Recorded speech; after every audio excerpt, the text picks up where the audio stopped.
Okay. Supplementary feeds should not be the main feed source. So we will further explain this program, no?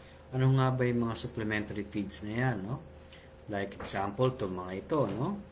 Ano po yan? Yung isa ay mani-mani, no? Ito yung kinakain din ng kambing, no? Alternantera brasiliana. Pwede pong source yan. So, ito po ay mga supplementary feeds lang po, hindi po main feed source. No? Ito po ano yan, mga azola, no? Pwede pong dagdag, pero hindi po pwedeng sa azola lang bubuhayin yung alaga. Hindi po lalaki, hindi po mangingitlog, hindi po magiging productive ang alaga natin kung i-base lang natin sa azola ang kanilang pagkain. No? Bakit po?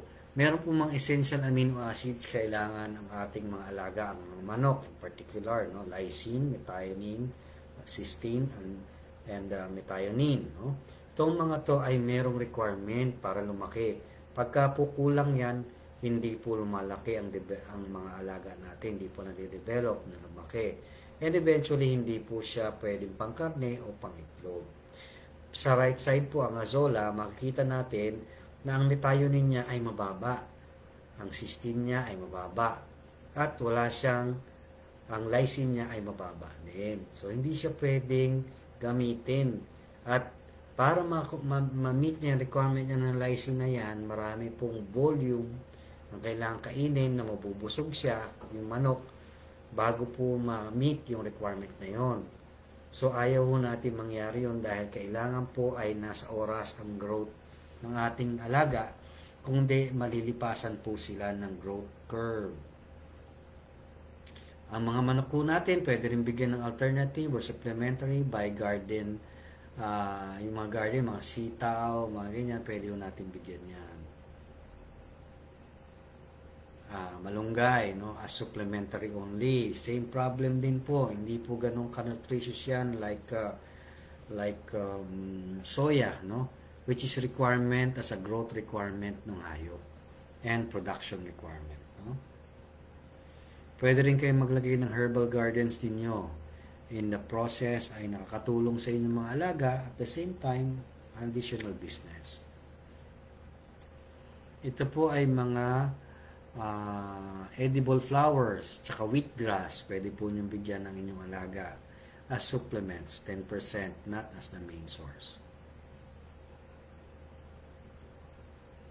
Yan po, no, yung ating ano tawag dyan, marigold, no, saka yung mga hibiscus o mga edible flowers na pwede yung ibigay together with the trichantera as merienda, alternative merienda, no, sa inyo. Yun po mga extra gulay sa area. At kung gusto nyo pong gawing orange, yellow ang yolk ng mga eggs na pinoproduce ng inyong mga free range, pwede nyo pong bigyan ng mga ganito, no? Like the carrots, no? Kalabasa. Will give that bright orange, yellow yolk para sa mga eggs. Gagayatin, ihahalo sa kanila feeds or as supplements. Okay, yung mga gulay, no? Pakukuluan 10 minutes. Yan, no? Kung abundant sa inyo ang suha, no? Pwede bagyan ng suha, no? Kung abundant sa inyo ang strawberry, o kaya ay buko, nyog, no? So, kinakain din po nila. May mga nagtatanong sa akin kung kaya nila magbiyak ng nyog. Hindi po. Yan po ay biniyak ng tao, ng caretaker, at pinakain yung coconut meat sa loob. Gustong-gusto rin po nila ang coconut meat.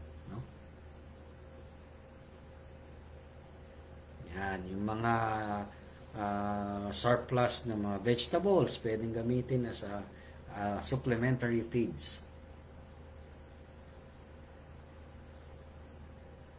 Other supplementary feedstuff, mealworms, mother de agua, azola, surplus crops, vegetables and fruit surplus na overripe, fish byproducts kung malapit po kayo sa mga dagat, no? At mga merong excess o surplus na mga fish na hindi na nagagamit, you can use them as additional protein source. Ito po ay example ng feeding program, no? This is a recommendation. You can use this as a sample or a recommended program na pwede nyong i-follow, but not 100% na kailangan i-follow.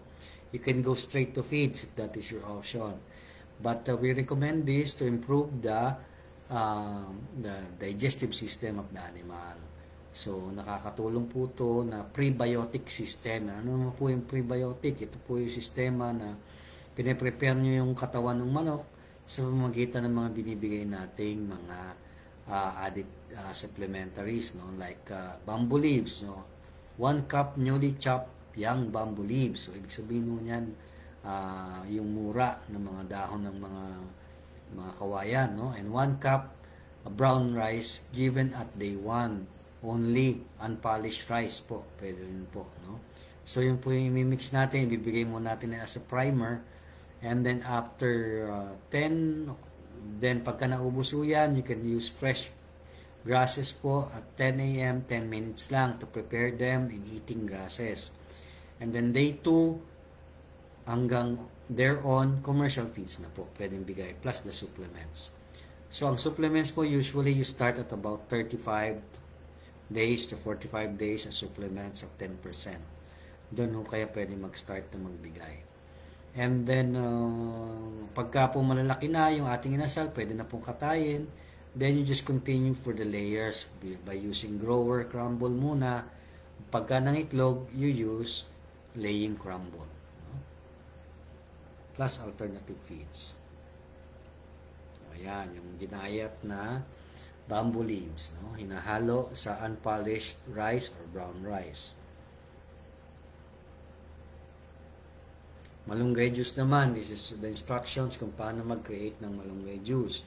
This improves the vitamin C tsaka antioxidant sa hayop. Pero you only give it in the morning. Huwag pong bibigay araw-araw. Siguro 3 times a week lang or 4 times a week. Dahil po, it can create constipation pagka puro ganyan po, puro malunggay. Ano. That is the way they use it. Pinipiga nila yung leaves, no? Yung sampal, kinapakain din. Yung isang cup na yan na piniga ay ilalagay sa isang timbang tubig, painom sa mga sisiw. This is the freshly cut grasses, 10 o'clock, 10 minutes only. Yeah, you, sir. Oh, okay. So, you read. Oh.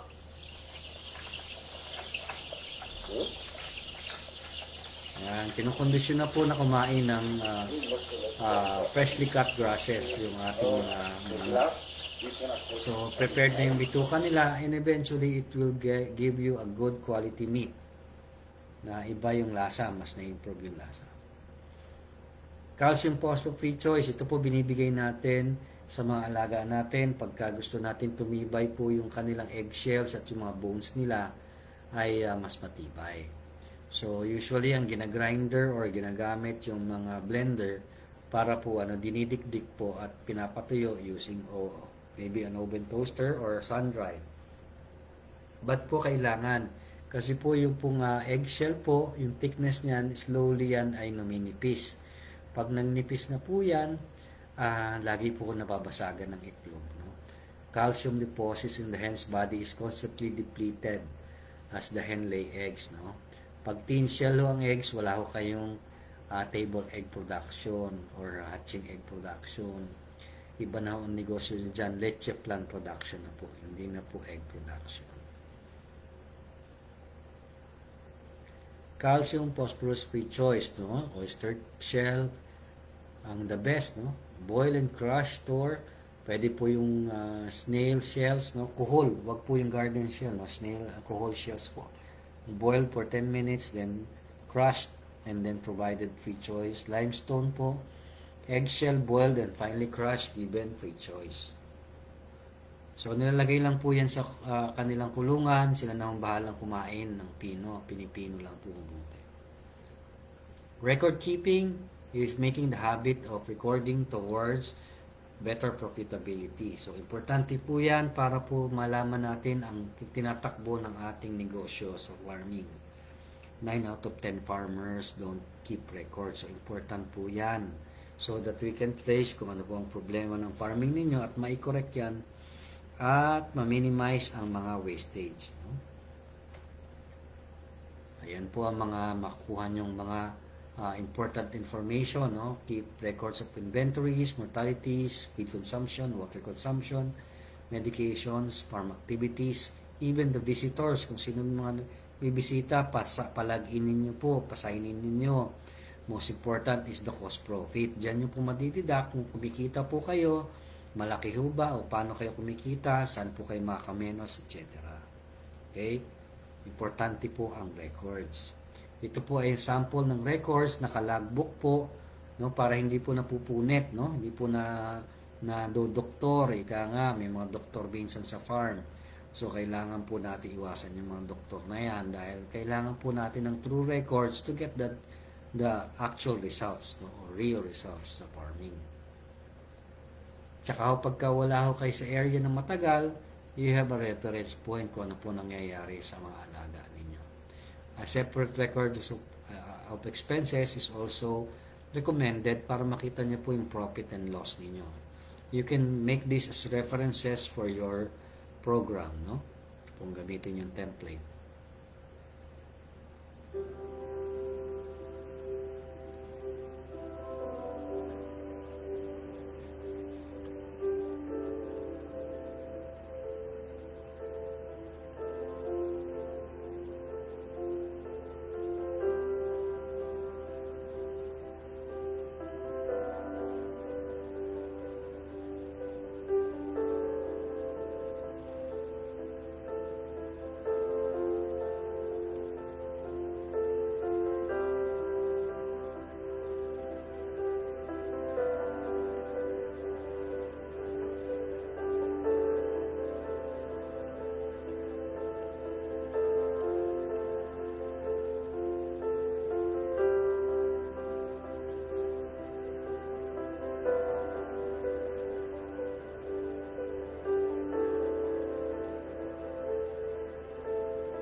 Okay, yun po yung ating short video presentation din ng Dominant ZZ sa main pure line and grandparent stock production nila sa Czech Republic.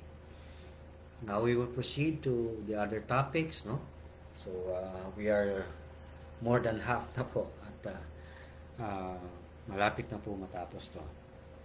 Okay? Ang suggest ko po sa inyo, pagka po you just take your own breaks, and then when you're ready again, you just run it again, and then you rerun it again for the next 7 days so that makuha nyo po yung essence ng ating ginagawang program or the free-range poultry farming sa Pilipinas, no? Maintain good hygiene. So importante po ito. Disease can create multiple losses, mortality, lingering diseases, yung pangsakit na hindi umaalis, low productivity, wastage in feeds, wastage in medicines, very long downtime, and continuous losses as you proceed. No? So napakahirap pong alisin yung sakit na yan pagka po hindi po tayo gumagawa ng good hygienic practices. Okay? Biosecurity. Ano po ba ibig sabihin ng biosecurity? Ito ay bio is life and security is seguridad. No? Seguridad ng life ng ating mga alaga. Understanding the source of diseases in our flocks. Dapat maintindihan natin kung saan nanggagaling yan para alam natin labanan. Same as the issues of COVID-19, no? Issues of MERS, issues of SARS. Pagka naintindihan natin how to approach and annihilate or control these diseases, it is better for us and more progress will occur later on. Always remember po, meron po rin tayong mga sources niyan na pinanggagalingan. 90%, it was found that 90% of contamination is coming from the farm or caretaker or the farmer. So, yan po ay naikukuha niya pag lumalabas siya sa labas, sa bayan, sa bungan, sa palengke. Siya po ang maaaring magdala ng sakit sa loob. At dyan po nagkakaroon na tayo ng umpisa ng sipon, nagkakaroon na ng umpisa ng mga infection. Natives, fighting cocks, and other birds. Feeds can be a source. Kung yan po ay nadadapuan ng langaw mula ron sa mga alaga na may sakit, water, and visitors. Ang nakalagay po sa gitna, manure, fluids, insects, aerosol, and very important po, footwear, equipment, feeds, and water. Pati po yung clothes, no, can infect the chickens ng may sakit, no? Good biosecurity is an ounce of prevention that is better than a pound of cure. Always teach your farmer and orient him of the values of biosecurity. Pati po yung inyong farmer, dapat naintindihan yan, hindi lang kayo. Then always remember that 70 to 80% of the time, sila po yung karap ng ating mga alaga. Cleanliness is very important. Clean always feeders and waters, kahit po water with chlorine and soap. The first source of contamination is the farmer. We have to accept that reality. No? Always remove other chickens in the area. No? Pagka po walang value yung chicken na yon, there's no reason dahil possible threat siya na masira yung inyong farming. Kaya dapat alisin doon sa area. Foot baths and apple trays can be installed. No? Always change footwear when going inside the farm. Set up a perimeter area for viewing, hindi yung nakakapasok sila. A yellow perimeter line for visitors. No going inside the chicken house for outsiders. Kung wala pong proper disinfection and protection. No? Design a house with minimal human intervention inside the poultry house. Feeders and waters outside, and even egg collection. No? Always disinfect. Scatter limestone or apog around the poultry area. Ito po yung sample ng USDA or United States Department of Agriculture. Is a sample or illustration of how diseases can contaminate one farm to another. Chicken-to-chicken contact, maitotransfer sa isang area, sa isang farm, ililipat ng mga vehicles, maybe from the equipment, from ahente, from the kargador ng mga feeds and equipment, maililipat po sa kabilang farm at ililipat na naman po sa ibang farm. So, we want that to be stopped. No? So, importante po ay no chicken-to-chicken contact para po sa mga native, panabong, other chickens sa area. No? Always wear foot baths, use foot baths and wear rubber boots. Always vaccinate. Important po ang vaccination. And then, disinfect and study continuously. Aralin po. Huwag po magbabase lang sa Facebook. Dahil sa Facebook ko, ang mangyayari lang po, mas mamimislead kayo. Use Google, use Wikipedia to learn more of the diseases. No? Foot baths are very important. You can put limestone, no? May limestone tayo nilalagay para po na-minimize yung nade-desiccate yung mga bacteria sa manure, no?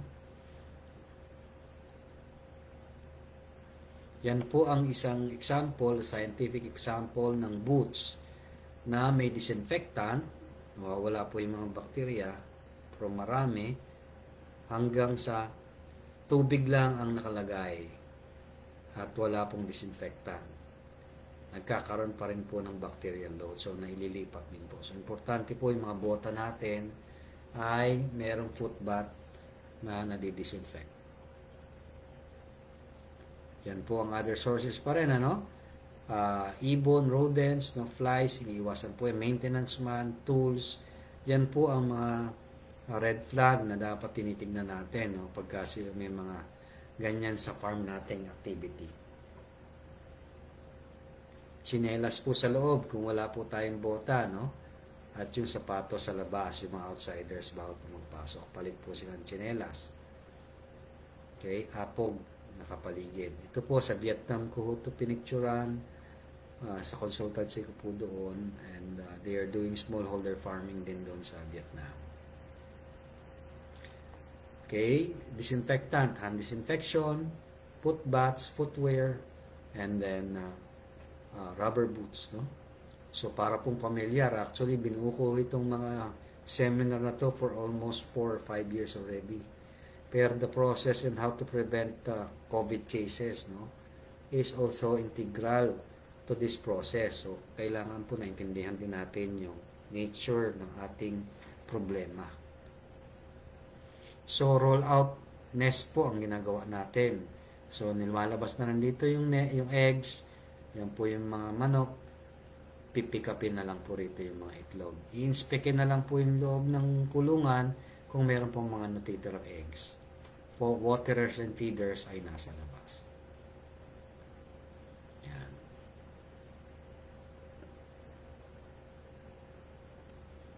Foot baths, no? With disinfectant. Hindi ho tubig lang, may disinfectant kailangan.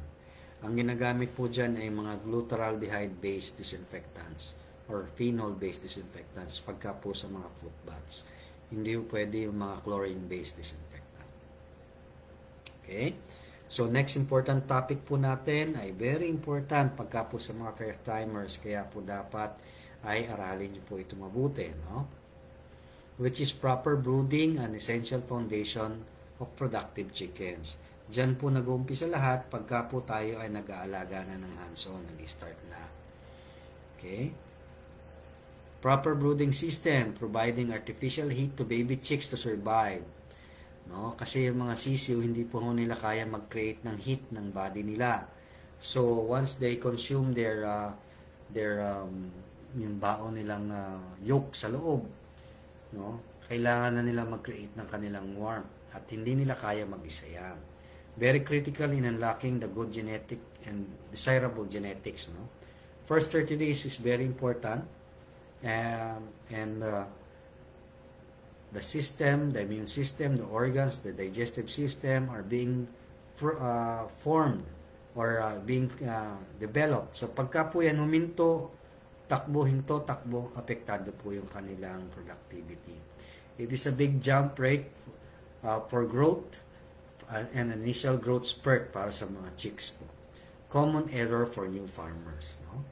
Kaya po what we are trying to do is simulate the system of brooding ng ating mga inahin.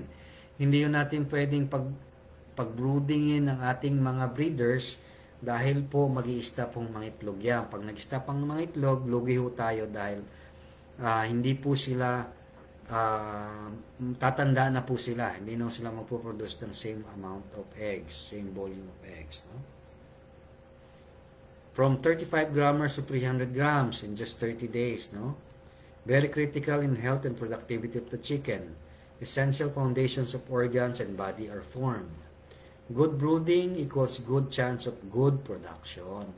So pag pangit ang brooding, pangit po ang resulta ng mga alaga natin. Mga mahihina, patayin, matagal mangitlog, etc. Good organs and immune system, muscles and skeleton development, and the weight. Yan po mga importanteng points na dapat ma-develop from day 1 to 30 days. Ang mga sisiw po natin, sensitive ang mga paa niyan. So, their feet are their thermometers. Pagka po sila giniginaw, nagsisiksikan po sa mga maiinit na lugar. Or, magsisiksikan po sila sa isa't isa dahil doon may heat source. No? Very sensitive to wet or damp floors. Common problem of chick mortalities are due to not following brooder flooring needs. So, importante po, follow nyo po yung system para hindi po kayo namamatayan. Okay? Wind draft can also be a source of stress sa kanila. Pagka po sila ay ganyan, nahanginan, hindi po sila makakapagpahinga, hindi po sila makaka-recover at mag-develop. Diyan po ang start ng mortality. Ito po is an example na pagka sila giniginaw, nagsisiksikan po sa sulok. Patay po yan eventually. Minsan po nag-aalaga tayo ng 25 pieces, 30 pieces. Minsan may makikita tayo patay kinabukasan sa umaga o kaya parang naipit. Yan po ay due to brooding adjustments or brooding errors. Pagka nagsiksikan po yan, maiipit yung nasa dulo, patay po yan. So yan po yung mga, bakit po namamatay? Dahil giniginaw. Bakit giniginaw? Yun po yung dapat ninyong alamin kung bakit. So, maaari pong kulang yung heater nyo. Ito, heater, malamig ho yung floor, kulang yung heater, yung sinasabi natin, yung thermometer nila, yung paan nila, magsisiksikan po sa init yan. Ito po tawag dyan ay brooding ring. Okay, yan po, an example, maginaw po yung dayami or yung rice stalks, no? So, dyan po sila nagsisiksikan sa init dahil po sila ay giniginaw. And yung kanilang feeling na giniginaw will be consuming a lot of energy for them. Eventually, papayato yung alaga natin. Eventually po magkakasakit, mag-LBM, no? Nagdudumi sila, nagtatae. So, ang nangyayari po dyan, nagkakala nyo ay may bacterial infection. Hindi po bacterial infection yun. Effect po yun ng stress, extreme stress. Ganito po itsura. Yan po, no? Tignan nyo, dahil lusot yung hangin sa baba, giniginaw ho yan. Hanggang lumaki po, hindi na ho nagde-develop yung manok. Lumalaki lang yung dumadami lang yung, umahaba lang yung pakpak, pero hindi sila lumalaki. Dahil stress sila sa brooding, no? Parang puyat sila lagi, no? Parang nagko-call center ng 5 days straight, no? Kanya itsura. So, nahihirapan ho sila. At eventually, nagtatay. Akala natin, low quality yung sisiw, o kaya ay may infection, nag-antibiotic agad, mali po yun. Lalo hong gagrabe yung problema. Dapat to korokin muna yung brooding. And eventually yun, nagkaka-mortality. Okay? So, pagka po ganyan, nagpapilot, nag-stampede, yan ho ay common problem. Kaya po ginagamitan namin ng brooding ring. No? Okay, ito po yung Korean version ng chicken run nila. May heater po sa dulo yan. Yung manok po ay namimili kung saan nila gustong magstay. Kung giniginaw sila, pupunta sila sa heat source.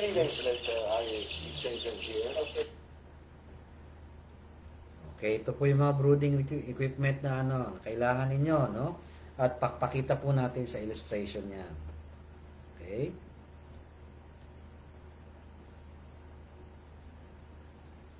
Okay. Ito po yung tinatawag natin example naman ng brooding ring, no?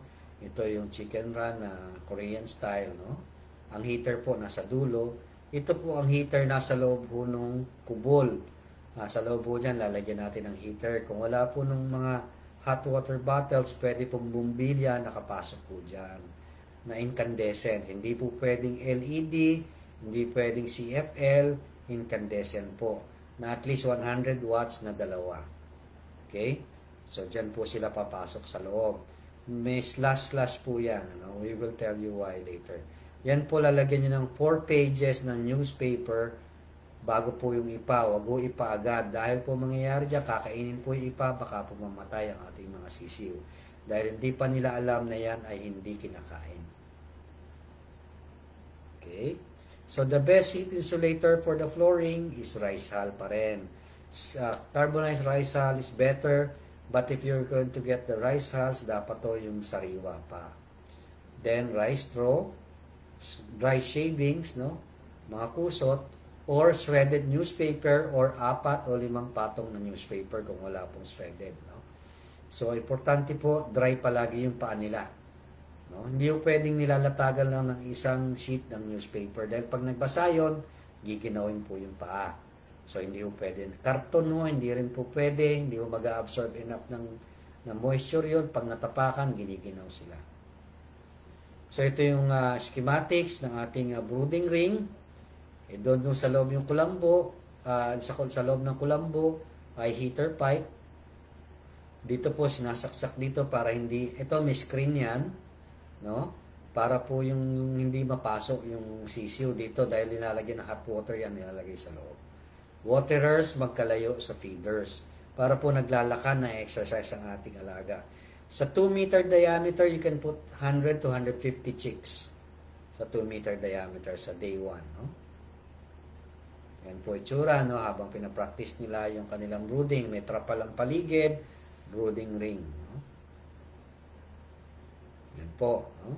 Kaya po yan ay may slash. Diyan po maglalabas-pasok yung ating mga sisiw. This simulates the feathers of the mother. Kasi po, we are trying to imitate the natural behavior of the chicks and we want to provide them less stress as possible. 4 to 5 pieces used of newspaper po. Ano? Good for 7 days, tapos papalitan niyo po ulit. Mas maganda po ngayon, may mga lumalabas na chick papers. No?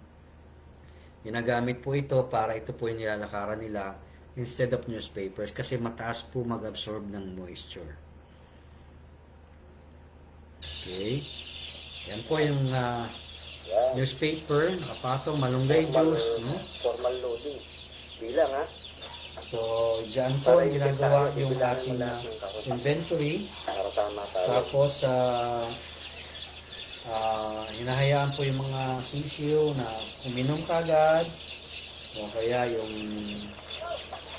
meron ng chopped bamboo leaves with unpolished rice and then malunggay juice po. Pagkatapos po ng 1 day, tinatanggal po yung unang level ng ating newspaper. Day 2, papalit po tayo, magbukas ulit tayo newspaper.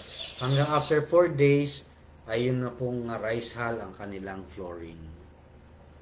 Okay? Diyan po nilalagyan natin ng pebbles yung ating chick galloners, no, waterers, para po hindi sila masubsob at malunod, no. Yung po mga giniginaw sa labas, papasok po sa loob yan. Okay, pagka nainitan sa loob, lalabas po sila. Hindi po sila napupuwersa sa init. Yan po, no, another sample, no.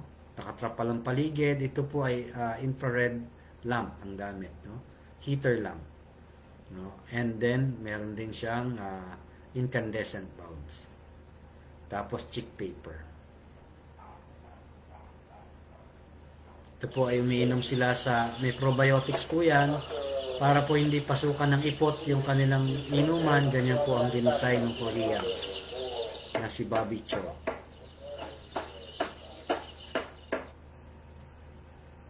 Pagka po malamig o mahangin sa lugar, idodoblehin nyo po yung trapal para hindi sila giniginaw. Pero importante po yung flooring is dry, tsaka po warm. Dahil pagka po yung malamig o basa, giniginaw po ang mga sisiw. Ito po yung mga tangkal o yung mga brooding decks, no, na pwedeng gawin if you want to do this option, lalo na sa mga breeder farmers, yung ginugrouping yung kanilang mga males at females at the same time, binebenta ng 30 days old yung alaga to get more value adding sa kanila. Yan. Okay? Pagka po umabot na ng mga 21 days to 30 days, eventually tinatanggal na po yung ating chick paper at dito po ay napapractice na sila sa plastic slats na lusutan na yung hangin. Pagka po may pakpak na yan at medyo malalaki na, no? Kaya na po nilang i-regulate yung heat nila. Habang lumalaki po, ini-expand po yung ating brooding ring. Mga kawayan lang po yan na sipit. Yan, hanggang pala lalabasan na sila at about 45 days, 2 weeks after the last vaccination. I-explain po natin yung vaccination program namin. Okay, so sources of heat then are the infrared lamps, no? Yan po, or LPG. Ang incandescent po kasi magastos, kaya po minimize na po ang use. Compared sa infrared na mas marami po ang heat na nailalabas kaysa dito sa incandescent. Ito pong mga LPG lamps po ay ginagamit natin pag maramihan na ang ating farming, no? Yung iba ho gumagamit ng hot water pipes, no? Mga 16 inches or 14 inches ang haba, about maybe 1.5 to 2 inch diameter. Wini-welding po yung magkabilang dulo, nilalagyan po ng stopper sa ibabaw.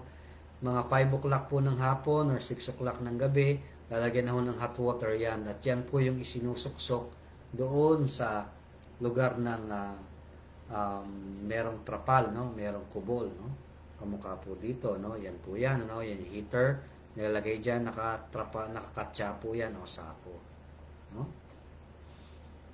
Yung iba ho ginagamit charcoal. Pwede naman ho kung marunong. Nakita nyo rito kung paano ho lumalayo ang mga sisiw sa sobrang init. Masyado mainit, no? So kamukha niya overheated. Ang mangyayari po, madidehydrate yung alaga. Kaya makita nyo, uhaw lagi sila, inom ng inom, layo ng layo doon sa heater na charcoal, ano? So ang mangyayari po dyan ay nadidehydrate sila. And also, pag hindi po marunong ang nag-aalaga, baka po kinabukasan ay lechon manok na ang negosyo ninyo, hindi na ho brooding. So, ingatan po at binabantayan paggamit po ang charcoal. Dito po makikita ninyo, kahit 50 heads, pagka alam nyo na yung principles ng brooding, hanggang 2,000, 3,000 heads kaya nyong alagaan. Kasi po knowledge na kayo, aral na po kayo. So kahit po ganyang setup, kaya nyo nang gawin. Dahil yung basic requirements ay napufulfill. Like a warm flooring, warm area, wala pong draft, no? So nakikita nyo rito, talagang secured yung alaga. So naglalaro, no? Kumakain, umiinom. So yung development nila, tamang-tama lang. Mga males, at yan ang mga female breeders. Breeders po yan sa farm namin.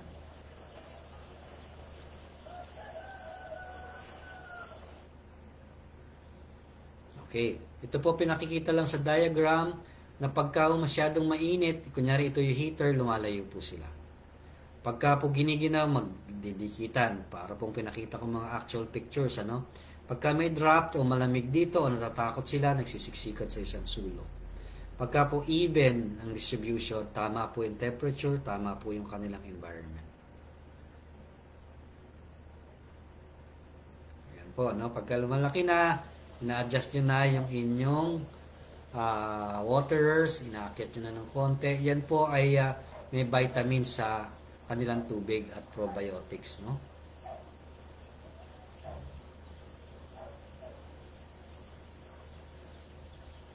Pag tama po yung inyong system, kahit ito marami, kaya nyong i-brooding.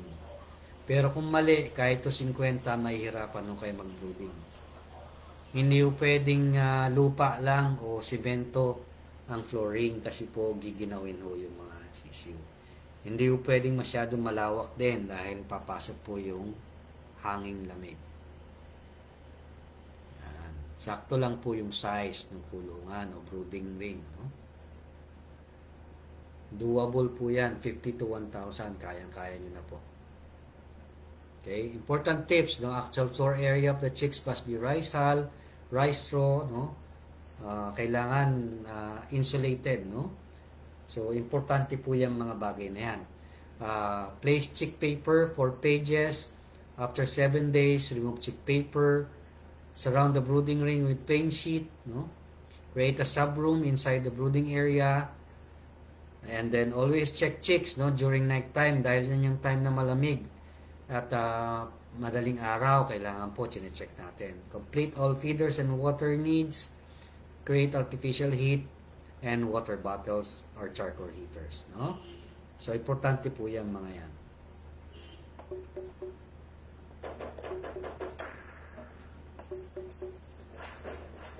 Kapiyan at Sari Manukan is brought to you by Sari Manok Broiler Feeds. Bilis laki, siksik laman. Magandang umaga mga kasari manukan. Nandito po tayo sa isang nature farm na pag-aari ng isang certified Sari Manok poultry farmer, Mr. Ray Nalay. Isa po siyang feeding chicken farmer. Alam niyo po, masarap at natural ang buhay. Especially po kung ang mga sources ng pagkain ay sa isang farm kagaya nito ng Valley. Tara na't alamin kay Sir Ray kung anong mga bagong kaalaman ang makukuha natin ukol sa ganitong uri ng poultry farming. Tara! Good morning ho, Sir Ray. Good morning, Pastora. Sir Ray, baka pwede nyo naman pinilarawan o ikwento sa ating mga kasari manukan kung paano po kayo nagsimula sa ganitong klaseng business. Actually, this is parang nature farm. We are retiring by this year.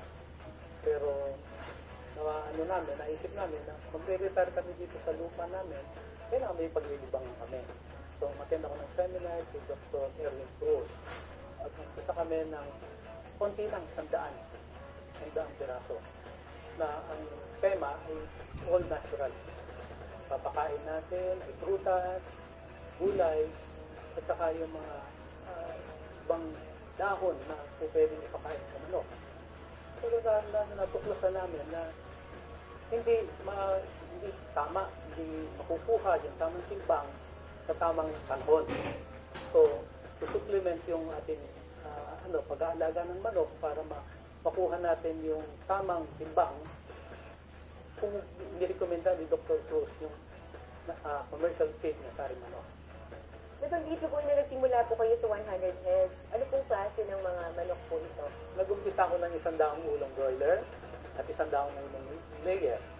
Ngayon, after 3 months na ginagamit ko yung ating commercial feed sa Sari Manok, natuklasan ko na nakuha ko yung dapat na timbang at saka yung dapat na iitlog ng aking 100 layer. Sa ngayon, na nakapag-harvest na ako after 3 months ng broiler, nagdagdag na ako. Dinoble ko ngayon ang volume ng aking broiler at saka ng aking layer. Ano po ang health benefits ng kumakain ng grown natural versus yung hindi? Ikukumpara natin yung pag-grow ng natural. Walang allergy ang taong kakain nito. Hindi sila makakakain ng mga chemical dahil natural ang ating pagkain sa ating mga manok. Meron po kayo sir message na nais na parating sa mga kasari manukan po natin? Ang akin lang masasabi, sana madaming mag-grow nitong natural ng pagmamanukan para sana pag dumami ang produkto na ito, bababa ang halaga. Pagbaba ng halaga, bawat isa makakabili at makakakain ng tamang pagkain. Napakaganda pong mensahe, Sir Ray. Maraming salamat po. Kaya po mga kasari manukan, ang ganito pong uri ng poultry farming ay nagbibigay ng healthy alternative o lifestyle sa mga Pilipinos. At sa producer side naman, ito ay napaka-profitable na business. Next week po, abangan ninyo ang isa na namang Kapanapanalig na episode ng Copy na Saring Manukan, dito lamang sa Adi TV, Hayop ang Gawin. Copy. Okay, so some farmers, pinapakita lang natin yung mga farmers na nagpa-participated sa program na ito mula nung umpisa. At they see the value of growing free-range chicken. No? So, growth and development of chickens tayo. Okay.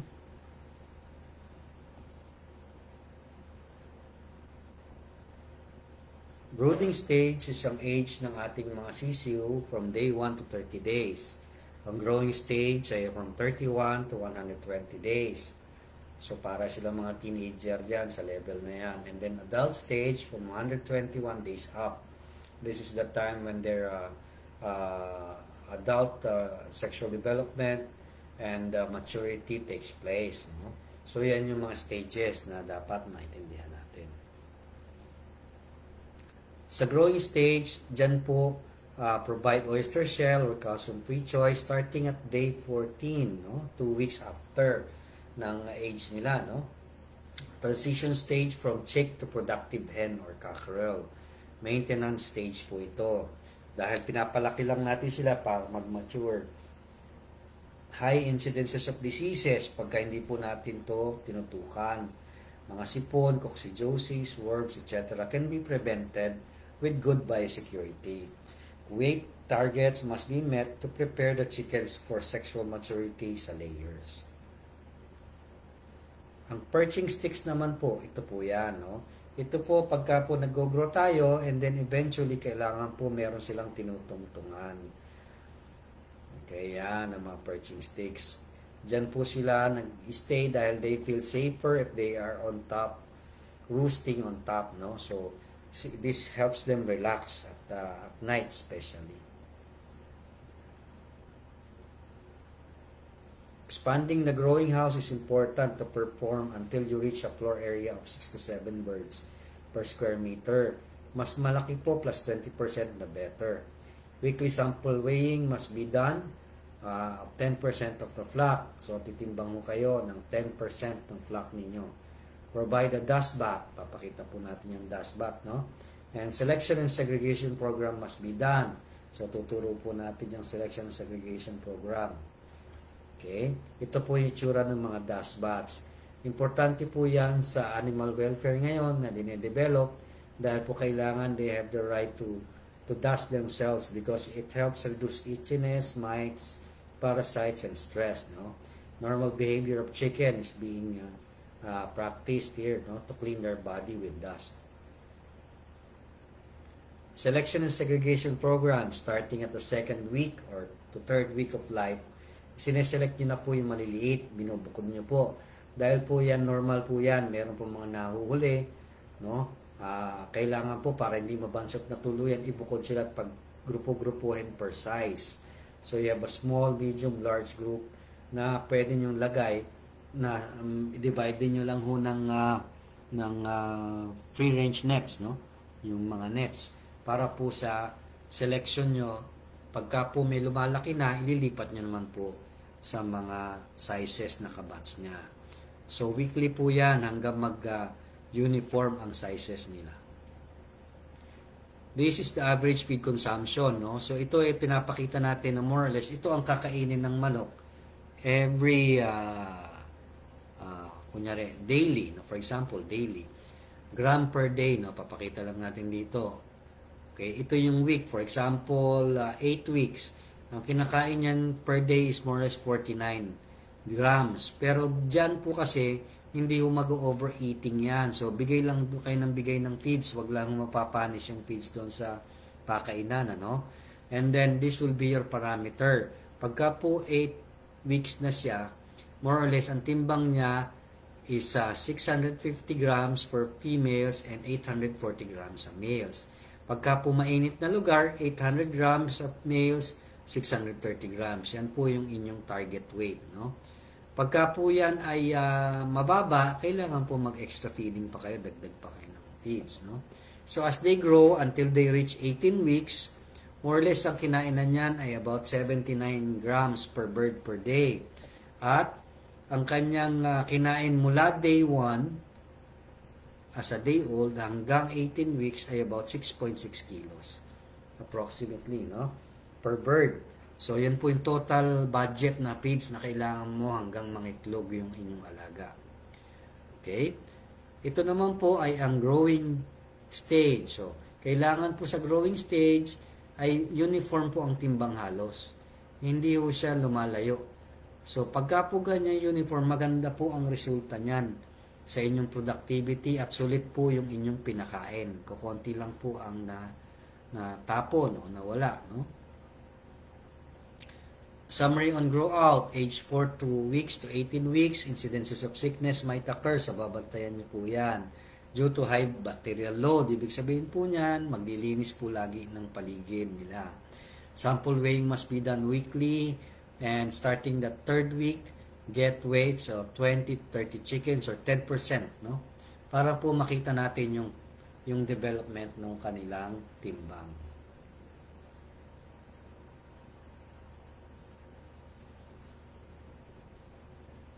Okay, going back to the table, no? Makikita natin dito, as they grow, they eat, they consume the feeds, no? Kunyari, sa week 12, 68 grams more or less ang kinakain yan. Magtitimbang po yan sa magandang climate na 1.4 ang males at 1 kilo ang females. Dito naman sa medyo mainit na panahon during summer season, 1.36 at 1 kilo naman sa females, pullets and cockerels. No? Okay, summary of grow outs, target weights must be met and uniform sizes must be achieved. Usually 80% plus or minus 50 grams ang limit. So, ibig sabihin po niyan, pagka magkakapareho po yung timbang, uniform higher egg production po yan, good initial meat production, less feed cost, better profit for you. Imbis na tinapon natin sa feeds, yung sinayang natin sa feeds, magiging savings nyo po yun dahil more profit for you. Okay? Providing feeder space na maayos is very important, no? Also, areas to roam around sa mga F1 hybrids natin, important yan. Pwede po kayo maglagay ng feeders and water sa labas. Pagka po nagugutom, merong kinakain sila lagi.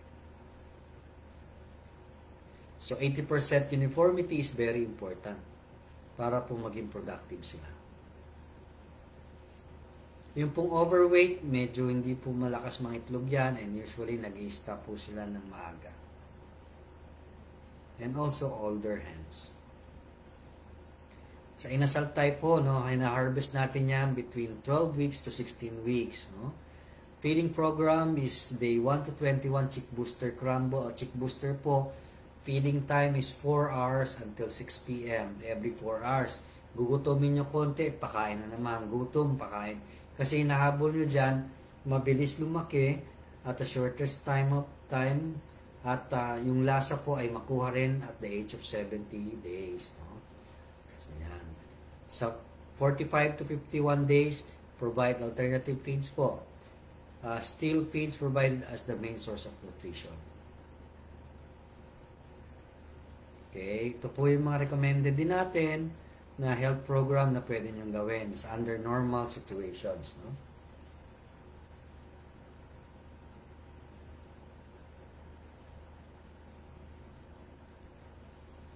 Day 22 to day 70.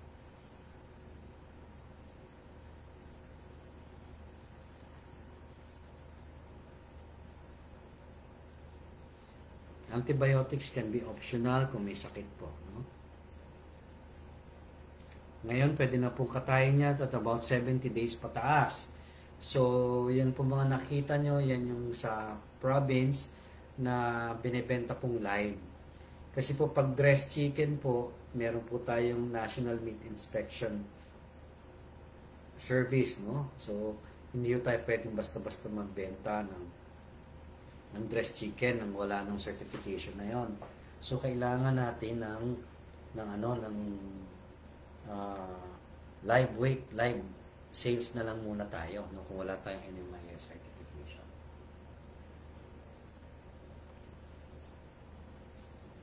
Okay? Age 5 to 8 weeks, age 9 to 11 weeks, age 12 to 16 weeks. Ganyan po itsura. Pagka po nade-develop yung mga alaga, develop na yung mga cockerels, dyan po ang itsura, then eventually mas mataas ang kanilang meat quality and the taste.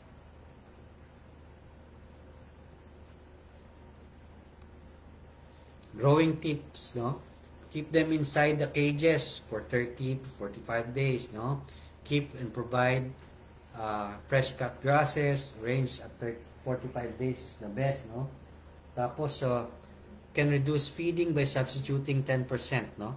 Of the supplementary feeds and surplus crops. Always practice segregation. Place perching sticks or roosting chicks. Set nyo lagi yung feeding program nyo at kunyari kung 6 o'clock in the morning, lagi kung 6 o'clock para po hindi sila ma-stress, no? Okay.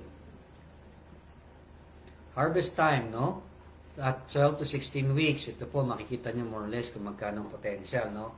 Also the time of sexual maturity. Highly improves the taste of the meat, no? Markets in Visayas and Mindanao, there's a high demand for inasal type. Selling weights at 60 days is around 1.1 kilo. Provincial market for this is 200 pesos per piece or 1.1 per kilo live. Once cockerels weigh at 1 kilo, dapat po nagbebenta na tayo. Average cost per piece is 110, no? Cost to produce, no? So you have the potential of earning 70 to 90 pesos per head. Always try to sell live, so ma-minimize ang dressing labor cost and dressing risk. No?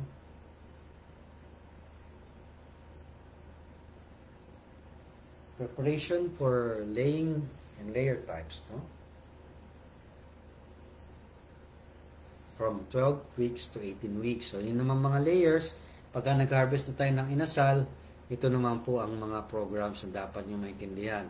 Assuming that the pullets are healthy and within target weights, egg laying will commence at around 18 weeks or 4.5 months. Early egg production, early return of investments. No? Earlier than 18 weeks is not also good. No? At 12 weeks, sexual development starts. No? And maturation requires that the animal is healthy. Pagka po hindi sila healthy, hindi sila mangingitlog sa oras. Development of the comb and feathers can be observed. Important to set routine for the hens, no, regular routine, because these are creatures of habits, no. Always provide calcium-free choice and thus baiting areas for pullets. Sa first year of laying, mataas po ang production. So 280 eggs po kayang-kaya nila, no. But as they grow older, ang productivity nila nagle-lessen. Pagka po sila ay nagagastusan na kayo at hindi na nangingitlog, dapat to i-dispose nyo na as skulls ng inyong alaga. Or you cook them for chicken in a pot or ibig sabihin yan, may sabaw, no? Yung mga nilaga, ganyan, o yung pineapple chicken. And then you can sell them as skulls. Okay? Management tips, no? Place perching sticks inside the poultry house starting at 45 days. Do weekly sample weighing, at least 20 pieces. Check if within target weight. Always practice segregation of weights and sizes. Lighting program start at 15 weeks. No? May i-discuss po natin yan separately. Uniform maturity is the key to cost-efficient production. Check for fat development sa kanilang rear part. Pagka po meron na yung mga ganyang konting fats at yung tail nila na-develop na, malapit na po maglayan.